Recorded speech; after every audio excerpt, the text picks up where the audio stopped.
want to talk about something that happened the other day. So like I said, I like driving and sharing my experiences, and this is one of my experiences, and it was quite nerve-wracking.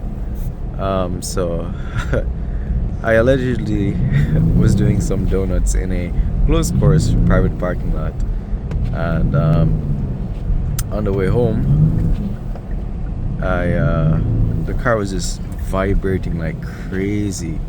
The whole back end was just like shaking, almost. it definitely felt off balance, and to keep it simple, it was, so all that snow was packed in the wheels and I didn't clear it out. The snow is inside the wheels, and the faster you go, the centrifugal force is going to keep it pressed inside the wheels.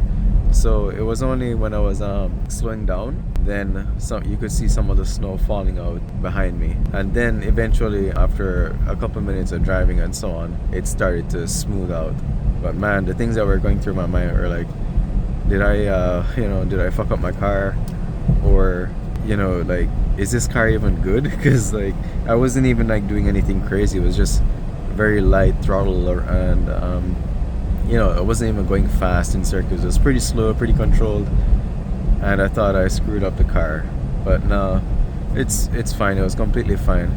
But the funny thing is, I was like coping, saying, oh well, maybe this is kind of how the car felt all the time, and I'm just like only realizing, or oh, maybe this vibration is normal, or it was I started thinking about like, where's the nearest shop I can go to get it checked out, that kind of stuff.